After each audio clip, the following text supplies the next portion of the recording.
He took us for, I don't know how much exactly, but for most of our bread, more than half of it.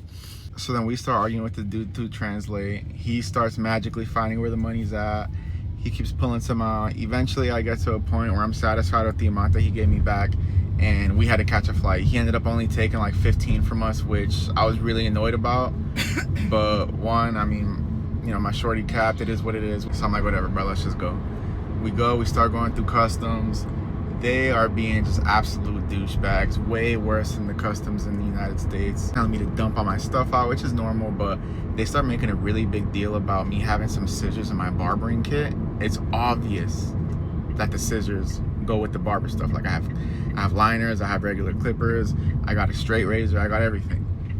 They make a big deal about the scissors. They're like, yo, we gotta throw this. I feel like saying, yo, y'all really think I'm gonna take over playing with a pair of scissors? Whatever, just keep the scissors. Get through all that, finally get to our gate, right? I'm thinking, all right, smooth, we're good. It's gonna be our last flight. We already had our ride set up from the next airport to our Airbnb, so we'd be good. Nah, we go scan our tickets. They pull us to the side. They're like, yo, you didn't go through customs correctly or something. I don't know, they said some bull crap. Basically, our bags weren't there. They misplaced our bags. Even though we were told when we first checked into our first flight from Malaysia to Ho Chi Minh that we didn't need to touch our bags at all of it would be transferred, like airlines do in the States.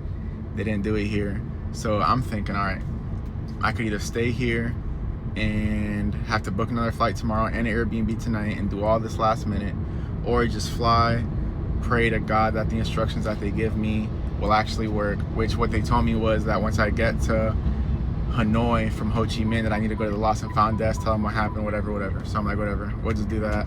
Worst case scenario, we buy 2 new luggages, go clothes shopping again, and not ideal, but it is what it is. Like, sometimes you gotta roll with the punches out here. So I'm super pissed that we lost the bags. We get on the flight, thank the Lord, we finally caught a break. We only purchased 2 seats, but one of our seats was empty. Nobody was there, so we had 3 seats to ourselves, which is super smooth. My son slept the whole flight. It was super chill. I played on the Switch, got some Pokemon Arceus in. Great rest of the flight. Get to Hanoi, our driver's there, super smooth, everything goes well. And then finally we get to sleep.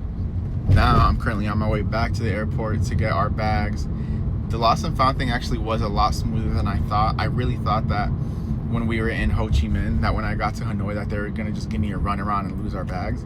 But they were actually very helpful, which I was really happy about. And then now I'm finally on the way back right now. I was able to shower and put on a fresh pair of sweats because thank God I actually had planned to change from my shorts into my sweats while I was at the airport. But since there was so much chaos and stuff going on, the whole freaking